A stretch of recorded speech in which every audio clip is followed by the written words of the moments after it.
Cleetus McFarland could join the NASCAR Craftsman Truck Series in 2026 with the new Ram program, and LaJoie will make select starts with Spire Motorsports in 2025. What's going on, guys? It's Daniel, and welcome back to our video. We got some NASCAR and other motorsports stories discussed here today on the channel. Let's go ahead and just jump straight on those really quickly. We're first going to take a look at a ton of paint schemes that have been revealed over the course of the last couple days. Let's go ahead and just jump straight into them. The first paint scheme we're taking a look at is Joey Logano's 2025 Hunt Brothers Red scheme that we'll see this weekend at Michigan. Honestly, the scheme looks very good. I love the simplicity of it. The colors work very perfectly on this car. It does look nice. Looking forward to seeing on the racetrack at Michigan. The next paint scheme we're taking a look at is Daniel Suarez's 2025 VG Venture scheme that we'll see this weekend at Michigan. I believe a couple other races as well. Little controversy because some AI around this one, but I think it looks decent. It's alright. Trackhouse did a solid job on this one. Looking forward to seeing on the racetrack later this year. The next paint scheme we're taking a look at is Carson Ospar 2025 Zingler 50th anniversary scheme that we'll see this weekend at Michigan. I love the gold look of this car. It looks excellent. It looks fantastic. The colors work very well on this one. It does look great. Looking forward to seeing the racetrack. I think they did a really good job. Inspire nailed this one for sure. The next paint scheme we're taking a look at is Lane Rake's 2025 Clue scheme that we'll see, I believe, this weekend in Michigan and a couple other Truck Series races in 2025. Honestly, I like the look of this car, and it's really exciting to see a new nicotine brand coming in and sponsoring a driver this year. It does look solid. I think the truck does look pretty good, in my honest opinion. The next paint scheme we're taking a look at is Chris Buescher's 2025 Heinz scheme that we'll see this weekend at Michigan. I love the look of this car. I think RFK's had some up and down schemes so far this year, but this one's one of the better ones that I think we've seen so far this year. It does look good. The colors work very nice this one. Looking forward to seeing on the racetrack this weekend at Michigan. The next paint scheme we're taking a look at is Josh Berry's 2025 Motorcraft Throwback scheme that we'll see this weekend at Michigan. This, I believe, is a throwback to one of the original OG schemes we've seen from Michigan. I gotta be honest, this one does look really, really good. I think the Woodburns, their throwbacks this year for, I believe, their 75th year as a team have been really good this year. It looks great. Looking forward to seeing on the racetrack this weekend at Michigan. The next paint scheme we're taking a look at is Catherine Lake's 2025 Elf Cosmetics scheme that we'll see next weekend in the Cup race at Mexico City. I really love the look of this car. I like the look of this car. Went for the Jordan Anderson racing car, and I really like the look of this car as well. It does look nice. It does look good. Looking forward to the racetrack next week at Mexico City. The next paint scheme we're taking a look at is Todd Gilliland's 2025 Martin Transport System scheme that's believe we're going to see this weekend at Michigan. Honestly, I think this paint scheme is really solid. The colors were pretty good on this one. There's some good look to the colors. Looking forward to seeing on the racetrack at Michigan. The next paint scheme we're taking a look at is Daniel Suarez's 2025 Jockey scheme that I believe we're going to see this weekend at Michigan.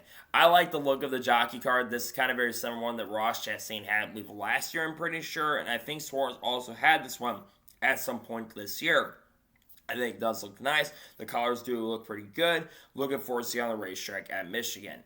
And the final paint scheme we're taking a look at is Ross Chastain's 2025 Busch Light Apple scheme that we'll see this weekend at Michigan.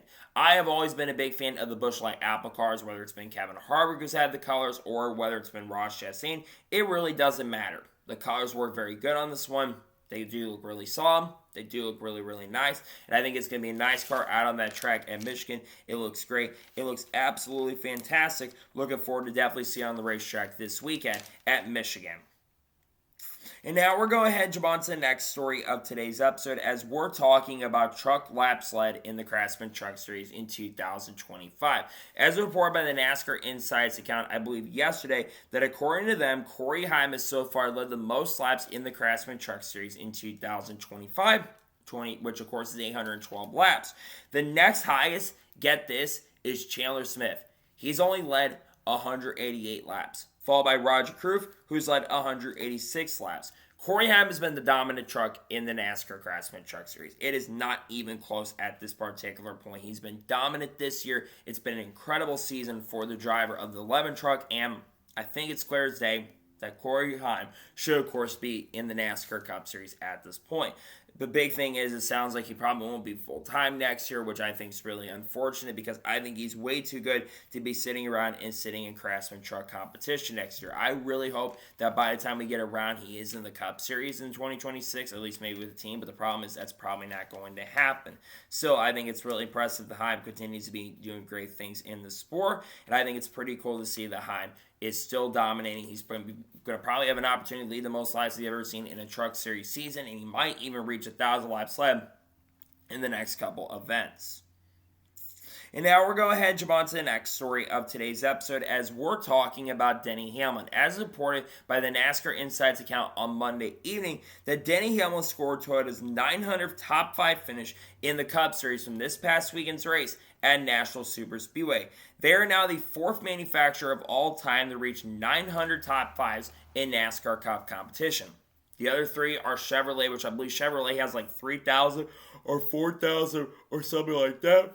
And then, of course, you have, I believe, Dodge that's ahead of them and also Ford as well. Within the next year or so, Toyota will score 1,000 top 5 finishes. In fact, I still think there's an opportunity for that to happen this year if a lot of Toyotas do get up there and score top 5s. There's been a lot of impressiveness from the Toyota camp in recent years so far. And I think for Denny Hamlin especially, who's been one of the winningest drivers in Toyota history, I think that it's a really big deal that he continues to do this. So nonetheless, I think it's really fantastic stuff and glad to see that Denny Hamlin is able to score Toyota's 900th top 5 in the NASCAR Cup Series. And now we're going to head on to the next story of today's episode as we're talking about Nice Motorsports. As it was announced early Monday morning that Nice Motorsports is going to run 3 special paint schemes at this upcoming weekend's race at Michigan International Speedway. With, of course, DSQ Solutions, which does have a really big association, of course, with the organization Nice Motorsports, and them, of course, being the top sponsor for the event for DSQ 250. I think it's like DSQ Solutions 250. I'm pretty sure this move makes a lot of sense in my opinion. I think this is a really, really great deal. And I got to say, all 3 commemorative schemes for this team is a really huge deal. I think the trucks do look solid. I do think they look pretty nice. And I think in general, I think this is a really, really big deal. And I think it's an awesome deal as well. So really love this kind of stuff. And I think all 3 schemes do really look good. There's a nice touch to them. They do look really solid. Looking forward to see these trucks out on the racetrack this weekend at Michigan. And now we're going to head on to the next story of today's episode as we're talking about Carson Osbar. Now, last night, Carson Osbar was competing in the Money Bank 150, which, of course, takes place at Berlin every single year. And Eric Jones was competing in this event as well. Well, Carson Osbar, who's been one of the biggest talking points this national, which we're going to talk about here in just a short little bit, Carson Osbar came off the corner and dominated and was able to win the Money Bank 150 at Berlin. He is now the first driver in the history of this event to pick up 3 wins in the event overall. I think that is absolutely huge for Carson Osbar. He is continuing to win a lot of these races, the 3rd win he's ever had in this event, which is incredible, by the way. And we all know Carson Osbar is one of the most talented drivers in NASCAR Cup competition. He always performs very, very well. He always does a great job with the teams he's with, regardless if it's Spire or another team, it doesn't matter. Yes, sometimes aggressiveness can lead to a lot of issues, but you cannot deny the guy has a lot of talent. And I think you see examples like this where he is absolutely one of the most talented guys in the field. So I think that it's good to see him go out there and win. Congratulations to Carson Osbar on picking up the win. I think it's a well-earned and well-deserved win. And also, again, I think it's a well-earned and well-deserved victory for Carson Osbar. Congratulations to him on picking up the win. And really happy to see Carson go out there and win stuff like this. I think that's really awesome stuff, in my honest opinion. And now we're going to head on to the next story of today's episode as we're talking about the Detroit Grand Prix TV ratings. As reported by Adam Stern yesterday, that Fox got 1.061 million viewers for the Detroit Grand Prix. That is up from 608,000 viewers in 2024, but that was on, I believe, main NBC. Or USA. Meanwhile, the next race prior to that, which was last year in 2023, I think got 1.023 million. So we are up from the race to a couple years ago. This is still, though, a major drop-off compare, which I think having over 1 million people tune in to the next IndyCar race is still a big deal.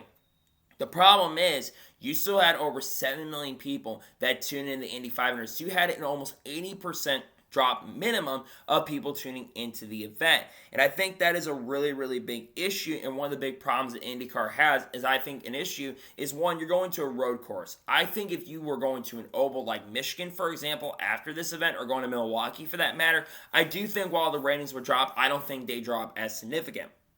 I think the lack of motion plays a big role in that because they put so much effort into the race at Indianapolis for the Indy 500 every year, regardless of the network. The problem is that they don't put as much effort into the other events outside of the Indianapolis 500, and I do think that leads to some issues for IndyCar when it comes to their growth in the sport. To me, I just think the simplest thing they could do is do a little more promotion, because I think that would give the opportunity for the sport itself to grow. Again, the problem is they don't promote outside the Indy 500, and I think that's a really big issue, and I do think Penske does have to do a better job on that front if they are going to have a lot of success going forward. The problem is, I'm not sure if they're going to try to have that success to try to make the event better. So we'll see what happens down the road, but I do personally believe that they need to do a better job in trying to promote sport and try to grow IndyCar, in my honest opinion. And now we're going ahead and jump on to the next story of today's episode, as we're talking about Santino Ferrucci.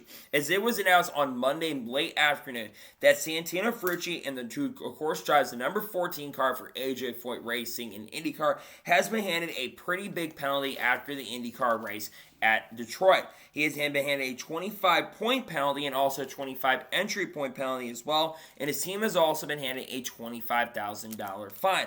According to the penalty, the reason I think was, I'm pretty sure I'm not mistaken, was a ballast issue where I believe there was not enough weight in the car, or way too much weight in the car that was helping the car when it comes to downforce, among other things. Now, interestingly enough, in other drivers, when they got penalties, they got sent to the rear of the field. Like Kyle Kirkwood at Indy, same if I believe Marcus Ericsson and Callum Allen, all were sent to the rear of the field. This time around, Santino Ferrucci actually got to keep a position and would stay in second position. I don't believe that Santino Ferrucci, if they're cheating, I don't believe that they should have been able to keep their place. Obviously, they have an affiliation with Penske, right? Considering that they have a major alliance with them, I would have to think that might be a big reason why they weren't sent to the rear, because they weren't penalizing Will Power for some of the on-track antics this past weekend, where I think he should have gotten a penalty for getting back Kyle Kirkwood. And now Santino Ferrucci, who does have an affiliation with Penske a little bit, they now, of course, are not penalizing him and sending him to the rear of the field. Because like I said, personally, I do think they should have been sent to the rear of the field. If you're messing with the car and your team is cheating, you shouldn't be able to keep your position. In NASCAR, if you're caught cheating, you go to the rear of the field, you're disqualified, you don't get any of the points. I think Santino should have been sent to the rear of the field. I think that would have been the simple solution, instead of basically letting him keeping his place, because he would have lost a lot of points. Sometimes NASCAR, though, doesn't make sense. Not NASCAR, IndyCar doesn't make sense. And also, if your team is affiliated with Penske in any way, shape, or form, there's a very good chance possibly that you may just get benefited a little bit, unfortunately. I do believe that Santino should have been sent to the rear of the field. I think that was the simplest thing they could have done. The problem is they weren't that simple this time around, and they decided to go ahead and not send him to the rear, which I think is the way they should have done it, in my honest opinion. I'm a little surprised they didn't send him to the rear of the field, and I do think they should have absolutely done that, in my honest opinion. I think that would have been the simplest thing they could have done. And now we're going ahead and jump on to the next story of today's episode, as we're talking about the NASCAR Hall of Fame. Now, I believe it was Joe Bruno who reported this story initially on Monday, but it sounds like that board around the NASCAR Hall of Fame and people in the area are considering improvements on the NASCAR Hall of Fame, including relocation of certain things. I think like the fuel center, I'm pretty sure they have there, and other things as well. And they're planning to make some major upgrades to the NASCAR Hall of Fame going forward. If I'm not mistaken, the NASCAR Hall of Fame has not had any major upgrades since they opened up in 2007 or 2008. Of course, they started construction around 2007, 2008, and then they opened in 2010 and started inducting people into the NASCAR Hall of Fame. Of course, Kurt Busch will get inducted next year. Same with Harry Gant, who will get inducted next year. And also, Ray Hendrick will also be inducted into the NASCAR Hall of Fame, while Humpy Wheeler also got the Landmark Award. But I'm very intrigued to see what else they're going to do to that track. Not track, but the NASCAR Hall of Fame.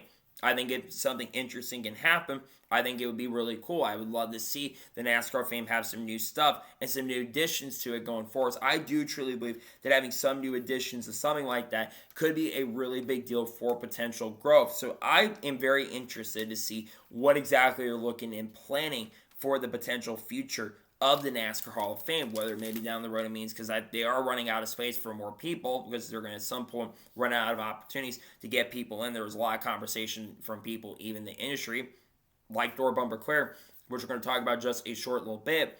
I do think that there are some things they could absolutely do for things to be a little bit better for the area. But I also think there's a lot of things they're doing correctly at the moment at the NASCAR Hall of Fame. So I think it's certainly interesting.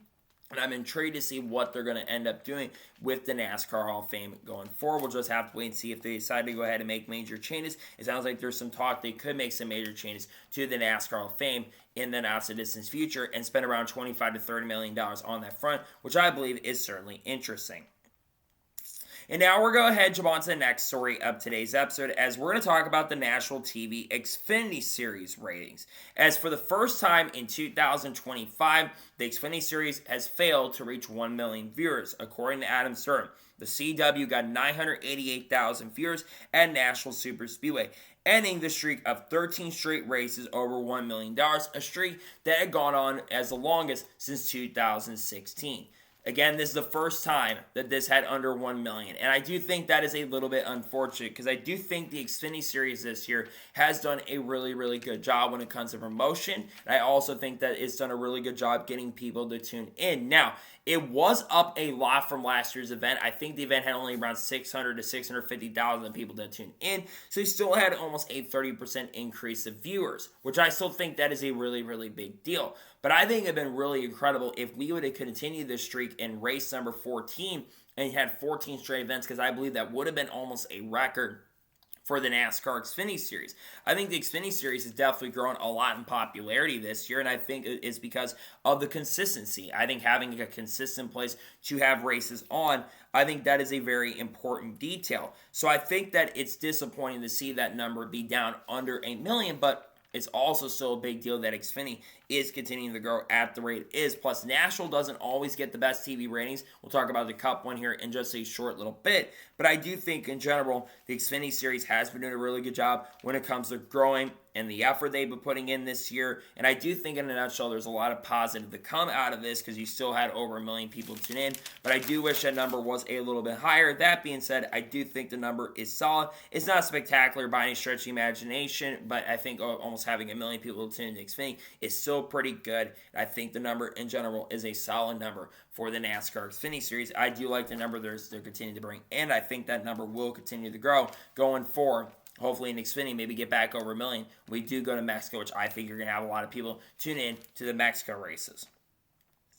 And now we're going to head on to the next story of today's episode, as we're talking about Kaulig Racing. As reported by Bob Pockers from Fox Sports on Monday early morning, that Kaulig Racing has confirmed they will not appeal Daniel Dye's disqualification from the NASCAR Xfinity Series race at National Super Speedway. Let's go back to the Xfinity race. Daniel Dye, once again, we had another disqualification. He was either way too low in the weight of the car or way too high in the weight of the car. And because of how they do when it comes to heights and the weights, among other things, if you mess with any of those parts and you get disqualified, your team has the opportunity to go ahead and appeal it. Well, I think because there was a weight situation and because one of the reasons why I believe they did not appeal this disqualification, the biggest reason I believe is because of the fact they did not win the race or weren't in position to win.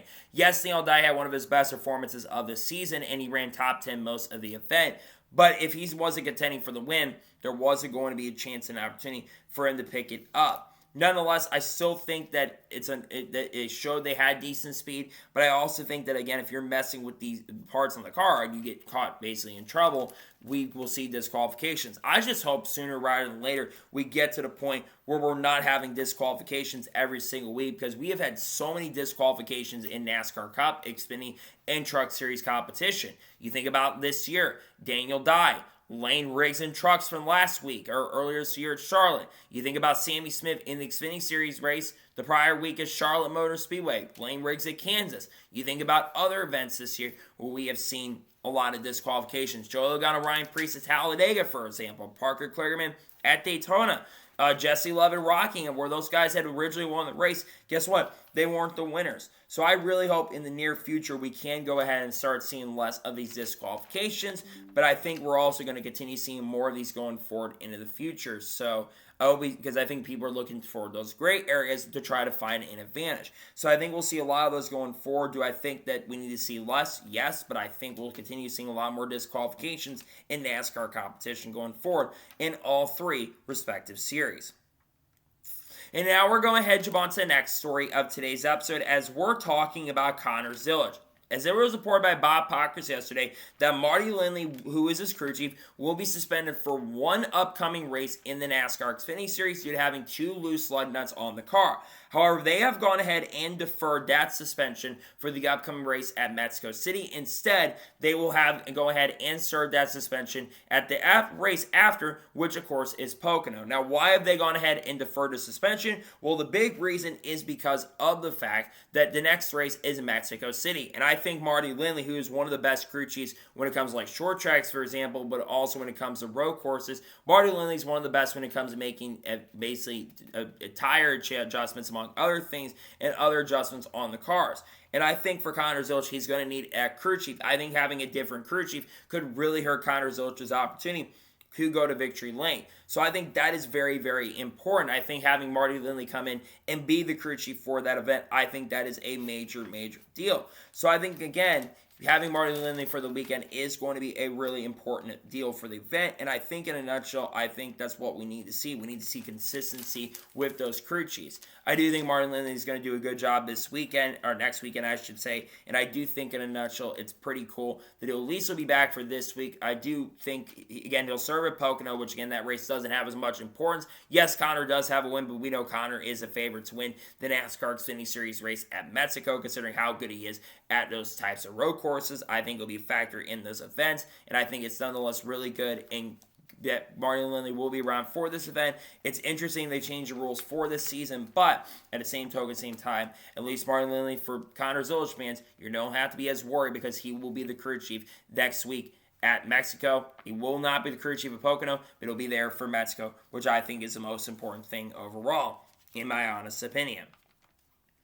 And now we're going to jump on to the next story of today's episode as we're talking about Amazon Prime. Now, there has been a lot of talk about Amazon Prime, and we've talked about it quite a bit on this channel. There's been a lot of complaining from a lot of people that are a lot older about Amazon Prime. People going and saying, oh, I'm not going to watch Amazon Prime and pay money to Amazon to basically watch NASCAR. I don't care for streaming. I don't want to watch any races on streaming. And there's been a lot of people, especially older people on social media, who do have the opportunity and chance to go out there and watch it. The problem is they complain and just go on social media and complain about it. Here's the thing about Amazon Prime. Number one, right now, if you don't have Amazon Prime, they are offering a 30-day free trial. You don't even have to pay anything to watch these races. NASCAR said it multiple times. You do not have to pay to watch NASCAR for those few events. And you can cancel your free trial once those 4 or 5 races are over on Amazon Prime. Also, the broadcasts for Amazon Prime have been top level quality. They've been exceptional, and they've been very, very good. So I don't know why people are trying to say that Fox is better. The older people are.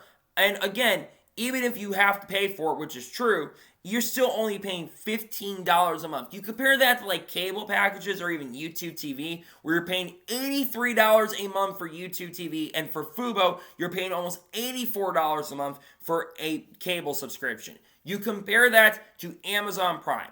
It is a lot cheaper, and again, the broadcasts are 1,000 times better. So I think the complaining is a little bit unnecessary. I get people may not like Amazon Prime and streaming among other things, but I do believe that Amazon Prime's broadcasts have been exceptional. They've been really good. They've been fun to watch. I think everyone's done a fantastic job. I think if people can just stop complaining that have the opportunity, if you don't have high-speed internet, I'm not talking about you. I'm talking about people that just seem to not want to get adjusted, who are just going to complain about it. And I think that instead of complaining, just find a way to watch those broadcasts, because I think the broadcasts have been top-level quality. And I do personally think that those broadcasts, again, have been very, very good for Amazon. And I think people generally need to stop complaining, because I think that those broadcasts, again, have generally been really solid and really, really good. in my honest opinion. And now we're going ahead and jump on to the next story of today's episode as we're talking about the in-season tournament. Now, there is a lot of confusion around the in-season tournament currently at the moment and the way they're doing the format. So already the top 32 drivers in the standings have been selected to go and compete in this in-season tournament. The problem is that a lot of people don't even know how the format is exactly working. A lot of people like Jeff Gluck and Daniel Cespedes have been having a really difficult time figuring out exactly how the format is going to go. It's like certain finishes or something like that they're going by, and if there's like tiebreakers, they go back to certain finishes across all three of these races. This is the thing with the in-season tournament. I got to say this. I am a major fan of the in-season tournament, and I think the in-season tournament is going to provide a lot to the table for NASCAR in general. The problem is that I think the way they're doing the qualifiers is not the way they should have gone about it. Denny Hamlin even kind of went off about it, I believe, on his podcast, if I'm not mistaken. I think the way they should have done it is they should have gone by the top 32 in points after the race at Pocono. That's how you do the in-season tournament. I'm not saying it's because Shane Van Gisbergen missed the top 32 in points. I'm just saying that would have been the simplest way to go about it. Instead, NASCAR found a way to make the in-season tournament and the way we qualified for this a lot more confusing. You go by certain seeds. If NASCAR wants to choose certain seeds, that's the way they go about it. The problem is, like I've already mentioned, there is so much confusion around this right now, and a lot of people don't even know exactly what the exact format is currently at this moment, and I think that is a major, major problem. You've got to not be confusing people. People shouldn't have to go do algebraic equations to figure out what the format is or what exactly is the way to get in. And I think that they could have easily simplified this and made this a lot easier for people. The problem is that they've made it confusing and people are really frustrated about it. I'm excited for the in-season tournament, but I don't think you need 3 qualifier races to determine. Just go by the owner's points. Just go by who are the top 32 points after the race at Pocono and set it there, and then you go by that, and if you want to do seeds away 1, 2, that's fine. But I think this qualifier system they got makes no sense to me, and they effed it up a little bit. I'm not a big fan of the qualifier system because I think it's not the best way to determine who's going to get in from this stuff, in my honest opinion. And now we're going ahead and jump on to the next story of today's episode as we're talking about Atlanta Motor Speedway. As it was announced yesterday that Atlanta Motor Speedway has officially rebranded to Echo Park Speedway, and they have signed a 7-year deal on the naming rights for Atlanta Motor Speedway on multi-year deals. Now, a lot of people don't know what Echo Park is. Well, Echo Park is a company that is owned by the Smith family. That is owned by David Smith, who is the brother of Marcus Smith and the son of Bruton Smith. So quintessentially, the Echo Park name, which of course many of you probably seen and heard from the Georgia area, from the Tennessee area, that's kind of where the Echo Park company is from currently at this moment, and they're not out of that area much. They're going to have naming rights on the track. This is very similar to what happened with Charlotte Motor Speedway when Lowe's came in and sponsored the track, or when Infineon sponsors Sonoma, or currently Worldwide Technology Raceway sponsors Gateway, and then of course when ISM sponsor Phoenix. Personally, I don't think many people are going to basically change and say that they're going to call it Echo Park Speedway. I guarantee announcers are probably going to mess up and say Atlanta Motor Speedway. And I think that's the way it should be. I think that whatever the track's original name is the way you can go about it. Now, you probably could find a way to distinguish between old Atlanta now and new Atlanta by having a new name for the next 7 years, considering we've only been running the Super Speedway in a few years under the old Atlanta stuff. But I'm probably never going to call it Echo Park Speedway, just like I'm never going to call Worldwide Technology Gateway Worldwide Technology Raceway. I'm going to call it Gateway. Just like when I was at Atlanta Phoenix, I never called it ISM Raceway. I think that these name changes, and I get that they're bringing a lot of money in, but at the same time, I do think that rebranding it to Echo Park Speedway isn't the most exciting thing, and I do believe that it could have been a lot more simplified. The problem is, again, they find a way to sometimes, and people, and SMI, they have a lot of money, right, so they can do whatever they want. The problem is, I'm just not a big fan of the way they're doing this, and I think Echo Park sponsoring a track, I don't really like. I get they're bringing a lot of money in, but at the same time, I don't care for it, I don't love it, and I'm not the biggest fan of something like this, and I don't think it's the best way to go about it. I think they could have not the best way to go about it. I get they're bringing a lot of money in, but at the same time, I'm not the biggest fan of the name change for Atlanta Motor Speedway. It's cool they're bringing a lot of money in, but I'm not the biggest fan of it, just not a big fan of it overall, in my honest opinion. And now we're going ahead and jump on to the next story of today's episode as we're talking about the 2311 Racing and Front Row Motorsports NASCAR lawsuit. As was reported by Bob Pockers on Monday morning that the next hearing for the 2311 Front Row NASCAR lawsuit has been moved from June 12th, which is about a week from now, to June 17th. I believe this is in regards to the update on the antitrust case where NASCAR, of course, filed a countersuit against 2311 and Front Row Motorsports and the teams. They want to go ahead and drop that part of the lawsuit, and they also are trying to find a way to get together 13 teams that signed the charter agreement to be involved in the lawsuit as well, like Hendrick Motorsports, like Joe Gibbs Racing, like the Haas Factory Team, Hayek Motorsports, Trackhouse Racing, RFK. They want to try to find a way to get them involved in this lawsuit so they have backup from the other teams. But NASCAR has already threatened the teams that are trying to get involved that if they do find a way to try to get involved in the lawsuit, there is a potential possibility that they could get handed, there's an opportunity where they could end up losing out here and be in a lot of trouble. And I do think that there's a lot of unknowns of what's going to happen with this lawsuit. I know the judges recently, we have the thing in regards to the preliminary injunction, and the judges did go very hard on the teams and went less hard on NASCAR when it comes to the questioning. Now, that doesn't always indicate that what side they're going to go with eventually, but I think that there's a lot of clear indication that there is a potential possibility that they may side with the team, may side with NASCAR, and they may lose their preliminary injunctions, which would have to go back to Judge Kenneth Bell, who gave them and granted those preliminary injunctions in the first place. To me, I do certainly believe that we're going to be seeing some changes here in the lawsuit pretty soon. I think that it's unknown exactly how the lawsuit's going to go, but I think regardless of what happens with the lawsuit, I think there's probably some major changes coming when it comes to what is going to happen with the sport going forward. Obviously, Michael Jordan being involved, he's been frustrated in NASCAR from what people in the industry have said recently. They've said he's not been very happy about what's been going on in the sport, and I think in general, when you look at what's happened, because 2311 wants to keep their charters, among other things, I'm not sure exactly what teams want at this point. I don't know particularly, what's going to happen with the rest of the lawsuit, but this lawsuit could go in 26 because they don't want the lawsuit to get sent into 2026. We could have delays, and we could be still having lawsuit conversations going into next year, which I think regardless of what happens by the end of this year, because the trial date is set for about 5.5 to 6 months from now, and they're hoping to have the lawsuit done by that particular moment and point. So we'll see if it happens with the lawsuit, and we'll see if things change in regards to the lawsuit going forward, in my honest opinion. And now we're going ahead and jump on to the next story of today's episode as we're talking about Ricky Senos Jr. and Carson Osbar. Now, if you watch a NASCAR Cup Series race at National Super Speedway, you saw the contact between Carson Osbar and Ricky Senos Jr. And going into turn number 3, I believe at lap 10 or 11 of stage number 2, Carson went a little bit over-aggressive on Ricky Senos Jr. and spun him out going into turn number 3, and Ricky Senos Jr. spun into the outside wall and backed the car in very, very hard. Ricky Senos Jr. was not very happy about the incident that happened and basically vowed revenge basically in the media center, though he did say that he wasn't going to do it after the race because he didn't want to get fined. Now, Ricky Senos Jr. since then has responded to this in an interview with RJ Starovic, who does a podcast, I think, on the Motorstar Dom podcast he does every single week. He has responded by basically saying that Carson Osbar has not called Ricky Senos Jr. at this time, and Senos, I think, kind of understands.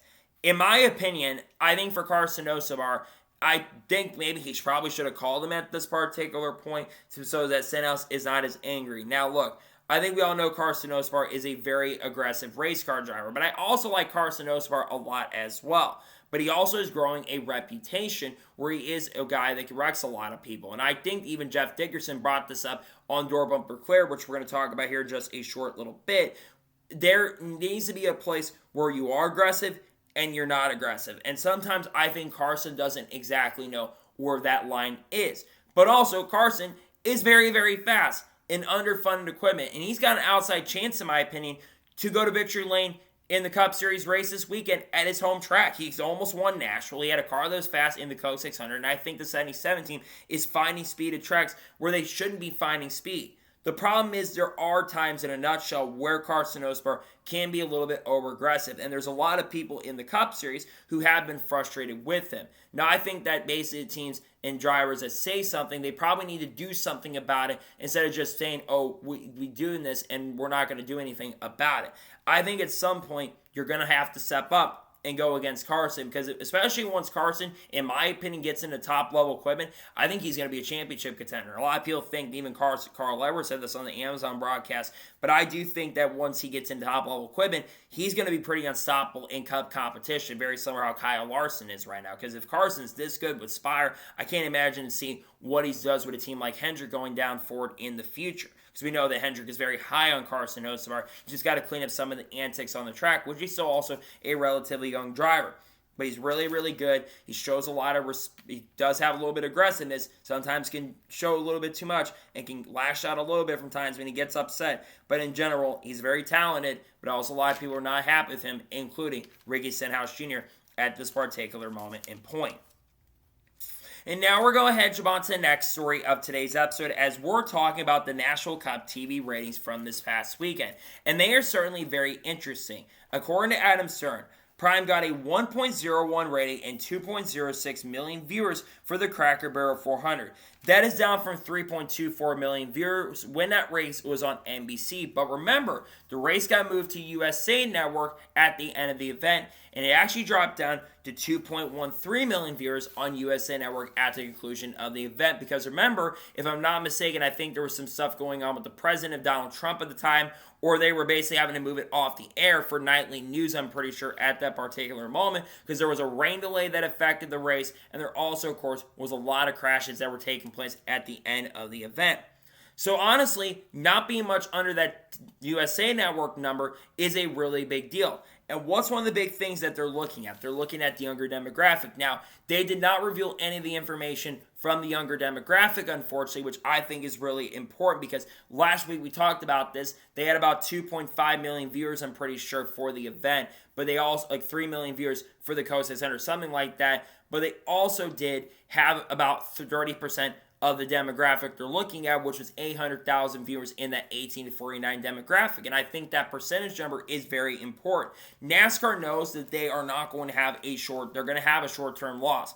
They are hoping that with this move, they can have a long-term gain and they can grow the sport. That's what I think they're looking at when it comes to the ratings itself. I think that that's what they want to see, is they think that they can get a lot of those younger fans. And we saw it with the average age. The average age for the Coke 600 went down from 62 years old down to 56. And yes, you're going to lose a lot of those older fans, at least currently at the moment. But I think NASCAR knows that the ultimate goal is to attract the younger demographic and the younger crowd. That's what they're looking at. They want to get that younger demographic and the younger fan base to be involved. And I think if they can do that, that will be a really, really big deal. So we'll see what happens going forward in regards to that. But to me, I think that's what they exactly are going to be looking at, is trying to get the younger fans and trying to get the younger demographic in, because that's what I think is the most important thing. So ratings honestly are solid. Again, it's also a Sunday night as well. And again, Nashville doesn't always bring in the best ratings in that market. So I think that's something also to kind of look at as well. But I think the ratings are solid. They're not spectacular by any stretch of imagination, but we all kind of expected the ratings were not going to be up for this weekend. They're probably going to be down a little bit, but still having over 2 million people on Prime and only a second race, honestly not a bad deal. And it's clear as day that streaming is catching up to cable very quickly. And I think as the years go on with this partnership, I think the ratings will continue to definitely go up. And I think it'll be big, definitely, for those ratings to continue going up into the not-so-distant future. And now we're going to jump on to the next story of today's episode, as we're talking about Jim France. Now, we talked about this on the channel last week, but it was confirmed that Jim France had talked to Spire Motorsports about fielding a Cup Series car for one of their drivers who drives for Action Express Racing, and that is Jack Aiken. And there was an article that surfaced from Jordan Bianchi and I believe it was Jeff Gluck on Thursday, and we talked about this, of course, on Friday. Now, obviously, Jeff Dickerson, the president of Spire Motorsports, kind of went on the Door Bumper Clear podcast and kind of talked about this. Now, Tommy Baldwin kind of defended Jim France going and running this event, which I personally do not agree with Tommy Baldwin's explanation about it. But Jeff Dickerson basically explained the decision on what had went down. He said that Jim France was going to have to pay for the car. They had a car that was actually ready to go. And Matt McCall, who works over there as one of the higher-up engineers for Spire Motorsports, was actually going to be the crew chief for this fourth car. We know that Spire has a fourth car they've been planning to run at some point this year, and they were going to have Jack Aiken drive this car. Now, Jeff Dickerson actually looked at the conflict of interest things and basically said, especially after what happened with Penske, among other things, and what the garage said, and they basically went ahead and denied the opportunity for something like that to happen. Now, he was asked if there's an opportunity for something like this to happen going forward, and he said, I think there's certainly a possibility about it. Now, Tommy Baldwin basically said that Jim France is a racer at heart, and he should be allowed to do this. And here's the issue with what Tommy Baldwin said, among other things. I think that Jeff Dickerson and Spire made the right decision inevitably, because here's the reason why a lot of people like myself were against something like this happening. What's one thing I've always mentioned? Conflict of interest. The CEO of a company should not own a team in a respective series. You can say that about Kyle Larson, High Limit as well, and I probably would agree with that. But I also get IndyCar, for example, with Team Penske. Roger Penske owns Indianapolis Motor Speedway and also owns the IndyCar series as well. That is a major conflict of interest. And having a conflict of interest is not good for sports in general, because you can have a lot of people that are not going to like that. I personally think that the conflict of interest side of things is a big thing to look at. Look what happened with Team Penske recently at Indianapolis. The rear attenuators are messed with for the 2 car and the number 12 car, and they fired 3 of the top executives. Austin Center's dad, Tim Center, Ron Brzezinski, and Kyle Moyer, to get a message across that we're not messing around with this kind of stuff. That, of course, was Roger Penske's decision to go ahead and fire those people. I do think that if Jim France had entered, they would have to be scrutinized a lot more. And I think another reason to look at is the lawsuit as well. Obviously, we know that NASCAR and 2311 Front Row are in a lawsuit, but there's also a lot of people that are not happy with NASCAR on that front as well, and they weren't happy with the charter stuff, and we know they tried to sharehold their way into having a way to basically be in the sport for cost measuring, among other things. The problem is people in the industry that work in the industry were not very happy about this, and they didn't want this. So I think ultimately that's a big reason why they denied something like this happening. In a nutshell, I think it was the best decision for the sport in general, so that the sport didn't get into an issue with conflict of interest. And I do think in general that's the best way they went about it, is not letting something like this happen for Spire. I think they went ahead and made a great decision overall, in my honest opinion. And now we're going ahead and jump on to the next story of today's episode, as we're talking about Kyle Larson. Now, we talked about the story on the channel, and many of you probably saw the video already late last night, but it was announced that Kyle Larson is pulled out of running the supercar race at Adelaide for the Adelaide 500, which is the Adelaide Grand Final at the end of this year. Now, why did Kyle Larson pull out of this event? Well, the big reason was because of the double. Kyle Larson, of course, had a very unfortunate and a very tumultuous Indy 500 and Coca-Cola 600. He unfortunately crashed out of the Indy 500, but even then was not going to be able to complete all 500 miles. And of course, the Coke 600 did not go very well. He led early. He crashed in the event, came back and got back on the lead lap, and then crashed once again thanks to Daniel Suarez and Ryan Blaney having contact on the racetrack. Now, Kyle Larson was going to be driving for the top organization. I think it was Prema Air, I'm pretty sure. Roland Dane, who's the father of Jess Dane, who was also the father-in-law of Shane Van Gisbergen. He was going to be the manager of this Chevrolet car. This is the second year in a row that a Cup Series driver who had been originally planning to run this car has turned down the offer or has dropped out of the opportunity. Kyle Busch originally was supposed to do this in 2024 at the end of the year, but very similar, the deal fell through. Now, Napa Auto Parts was also going to be the sponsor of the car, which could lead to another driver getting the chance and opportunity to do this. Now, obviously, a lot of people on social media have been clowning on Kyle Larson for something like this once again. And I think for Larson, the big reason I think they pulled out of this is so Kyle Larson can put more focus on the championship going forward, which I think is respectful. Now, it's unknown at this time if Larson is going to run the dirt race out in Australia for the high limit event. It's unknown at this time if that is going to happen, but I think there's a chance that that could definitely happen.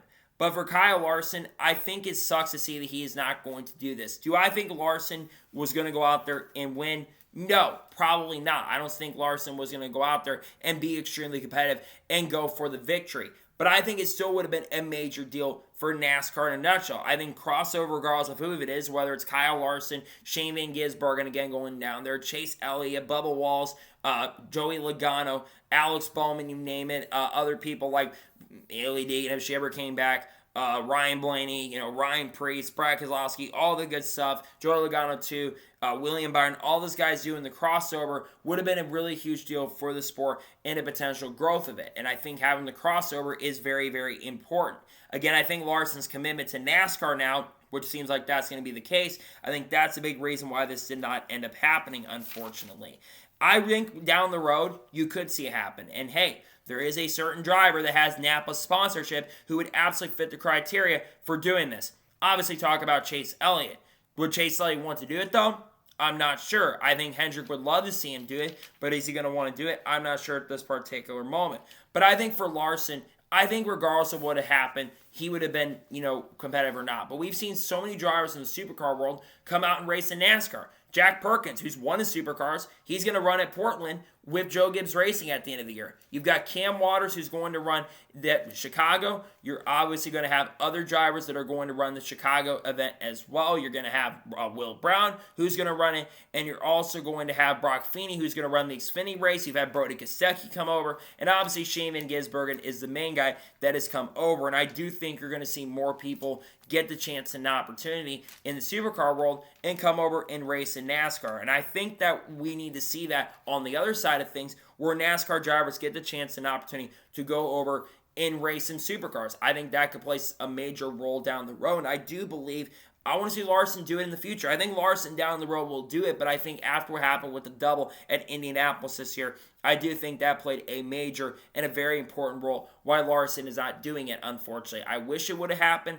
I think it would have been cool if it did happen, and I hope it happens in the future because I think growth for the sport in a nutshell is very important for the crossover side of things. I think it could be a huge deal.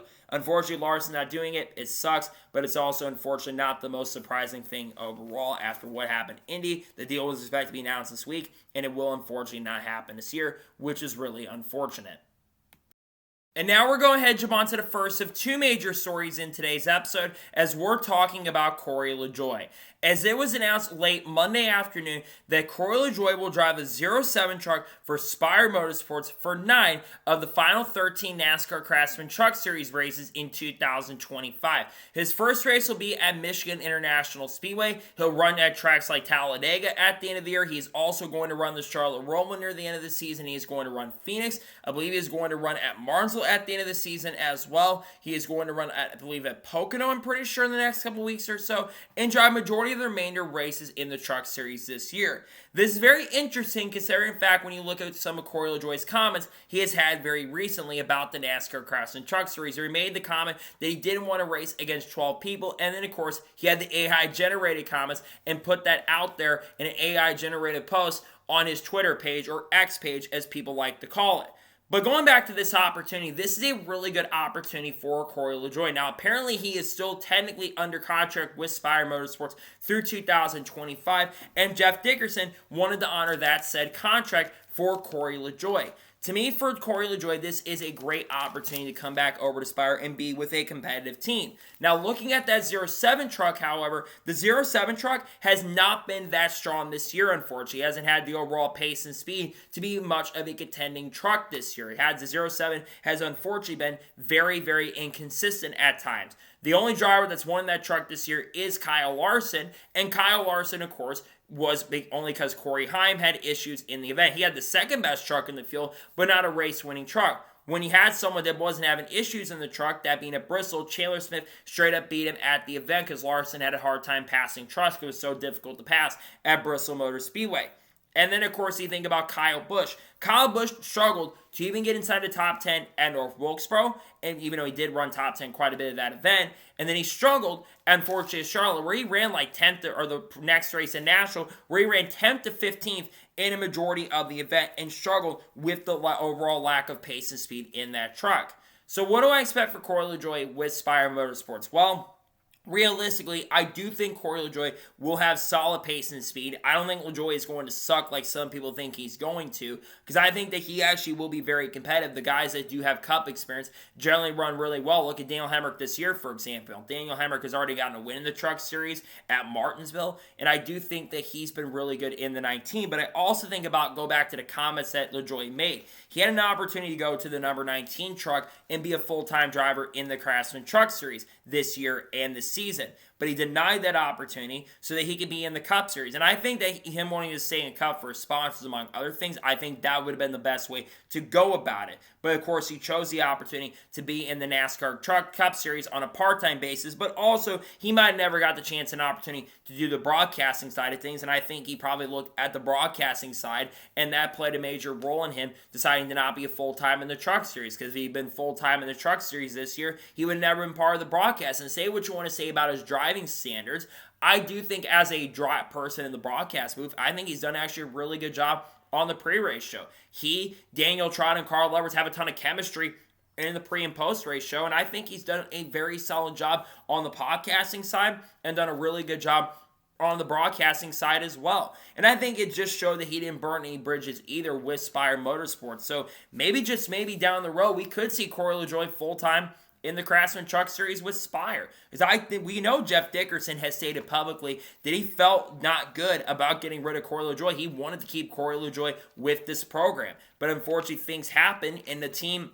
and people higher up from Gamebridge wanted to make changes. They were tired of their cars getting wrecked. They were tired of their cars getting destroyed. And they wanted LaJoie to come in and basically maybe move to a different part of the organization. Then, of course, he got traded over to Rick Ware Racing, which Jeff Dickerson has stated publicly multiple times that he didn't entirely agree with Corey LaJoie getting traded and would have liked to keep Corey LaJoie at the program. But he had people higher up telling him in the industry that they needed to make changes so that they could get their team a lot better going forward. For Corey LaJoie, what are the expectations? Realistically, the goal is to get some top 10s and some top 15s and maybe get a couple top 5s. I think he'd be a sleeper pick to win the Truck Series race at Talladega. He's a really good super speedway racer, so I look for LaJoie to be a pretty big factor in that event. I look for him maybe to be a factor this weekend at Michigan. Spire's program showed some decent speed, so we'll see if he's an underdog pick for Michigan, for example. I think he is going to have a very fast and really, really strong car, some really strong trucks. And again, I think this is a great opportunity for Corey LaJoie. So we'll see what happens with Corey LaJoie in this event. I think he's going to be very competitive, and I think that Spire will try to give him the best speed out there to try to be competitive, because guys like Corey, they have struggled in those trucks this year at times, and other drivers in the field who've driven like Michael McDowell, Justin Haley, and even Carson Ospar at times, though Carson did get a win, there's been struggles for the Spire Motorsports camp in the Truck Series this year, even though Raja did pick up a win this past weekend in Nashville, and Corey Day did get a top 5, who of course is under contract with Hendricks. Still, good to see LaJoie get the chance and opportunity. Hope he can make the best of it and do really good with Spire Motorsports. And now we're going ahead and jump on to the final major story of today's episode, as we're talking about Cleetus McFarland. We kind of talked a little bit about this on the channel on Monday, but I didn't give a really full analysis on it. But it has been reported, according to Adam Stern, that Cleetus McFarland could be moving up to the NASCAR Craftsman Truck Series in 2026. Now, Cleetus McFarland has made 3 starts in ARCA this year. He made 2 starts at Super Speedways at Daytona International Speedway, where he's actually running very competitive. Spun out early in the event because he got caught up in an incident, but got back going. Then Amber Balkan unfortunately crashed right in front of him, and he ended up getting a ton of damage on his car, and his day would be over. Then the next race, which of course was at Talladega, he ran top 10 most of the event and lost a cylinder early in the race and recovered to get a solid top 10 finish. And then at Charlotte Motor Speedway, ran very competitively early in the event, ran top 5, top 10 early. Then Greg Zipadelli's crew chief made him stay out, and then he had one of the worst restarts of all time and ended up spinning out. And we know he is also going to run at Bristol Motor Speedway as well on September 11th. Now, what's this rumor about him going trucks? Well, there's been a lot of talk that he could be in the Truck Series next year in 2026. And according to reports from Adam Stern, the new team, which of course would be the new Dodge Ram, it sounds like Dodge Ram might be coming back to the NASCAR Craftsman Truck Series in 2026. And according to Adam Stern, the prospective Ram team will try to use celebrity owners as well, like Cleetus McFarland, who does have a pretty big YouTube channel. They're looking at Cleetus McFarland to be someone who could be a major part of this program when they do officially come back. According to Adam Stern as well, there are documents that have been surfacing as well. He's been told by 4 sources that this will likely end up happening. And there's 4 documents that have surfaced, according to him, showing that Cleetus McFarland's name has been listed as one of the drivers that they are looking at. Now, Cleetus McFarland, I think, is really good for the sport, and I think he's brought a lot of attention to the sport as well. I mean, NASCAR has had onboard cameras for Cleetus McFarland in ARCA. I haven't seen him do that for anybody else, to be honest. I don't think he even did that for Shane Van Gisbergen when he ran Daytona. They didn't do that for Elio Castroneves when he ran Daytona. So Cleetus McFarland has a channel with 4.5 million subscribers. I think that is a really big deal. And Cleetus, I do think, actually cares about racing in the sport. But if he is to go full-time in 2026, which it sounds like there is a very good possibility that that could happen, by the way, I do think he's going to struggle, in all honesty. I think Cleetus is talented. I think Cleetus is young enough where I think he understands he's going to have to put a lot of focus onto it. He has stated publicly that he wants to be and run the Daytona 500 in the next couple years. Now, those goals have changed a little bit since he's ran a few races. He says he's probably not going to push that far. But if he ever wants to run the Daytona 500, which is the long-term goal, it could be with the Dodge Ram program, or the Dodge program in general, because with Ram likely coming back next year, which, again, we are hearing that they are likely coming back in 2026 and for the Truck Series, and we know that GMS Racing is one of the teams that is heavily rumored to be part of that program. I think Cleetus would absolutely fit that bill as someone with the opportunity, but only on a part-time stint. I think going full-time ARCA would have actually been the best option for Cleetus going into next year. I think if he is full-time in trucks, he will struggle a little bit. But I also think as the year goes on, I think he'll improve. But I think that NASCAR is pushing this, and they're trying to find that next big celebrity to grow the sport, because NASCAR does not have a lot of major superstars. Sure, Kyle Larson is growing a little bit. He's got to deal with Prime, which of course is owned by KSI and Logan Paul, but I have not seen many commercials. There was one they've done, but it didn't get a lot of attention. You've got Chase Elliott, but Larson, in my opinion, is becoming more popular than Chase Elliott, and most people don't know many drivers outside of Ross Chastain for the Hail Melon move, Kyle Busch from the older days, and then, of course, Bubba Wallace for the situation happened in Talladega in 2020, unfortunately, which Bubba Wallace had nothing to do with still, by the way. But I think that they're looking for that next celebrity. And I think Cleetus is that guy who could really help bridge the gap for the sport. And he brings a lot of personality to the table. And I think he's done a lot.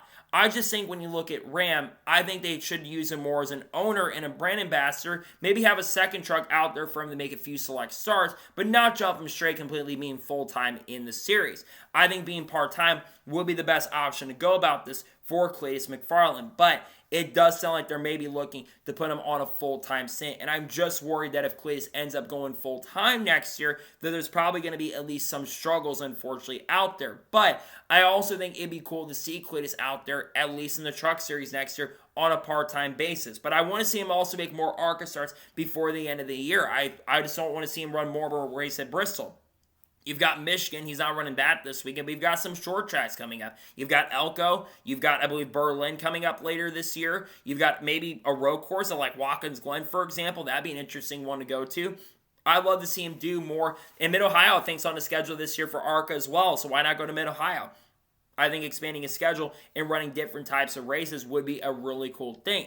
So again, I'm very interested to see if he runs any more ARCA races this year and does that. But it sounds like, again, from what a lot of sources are saying, it sounds like Cleetus may be in the Truck Series next season. It would be certainly interesting, and I hope it does happen. I'm just not sure if it will be super competitive and won't have issues or not. So we'll see what happens with Cleetus, but it sounds like there's a good chance, an opportunity he could be in the Truck Series next year. We'll have to wait and see if he can be competitive in truck competition. We'll have to see if that does end up happening next year.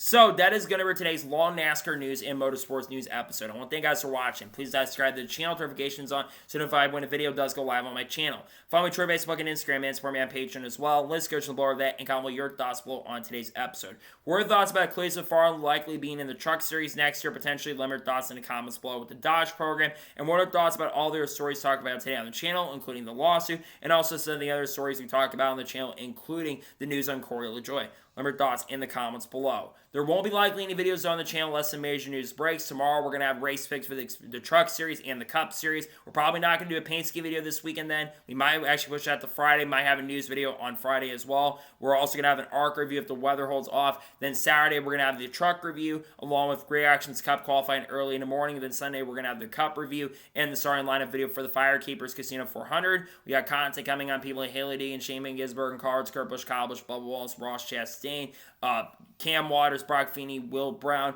The Chicago race, Mexico's next week. Excited about that. Carson, Ospar, Ryan Priest, Brad Keselowski, Dodge, Frankie Muniz, Connor Zilch, Carson Goffin, Sam Ayers, Sheldon Creed, you name it. We're going to talk about all this stuff on the channel in the coming days and weeks. So anyways, like I said, I want to thank you guys for watching today's episode, and I'll see you guys next time for more great, awesome NASCAR content, other motorsports content on the channel like this. Take care, everybody.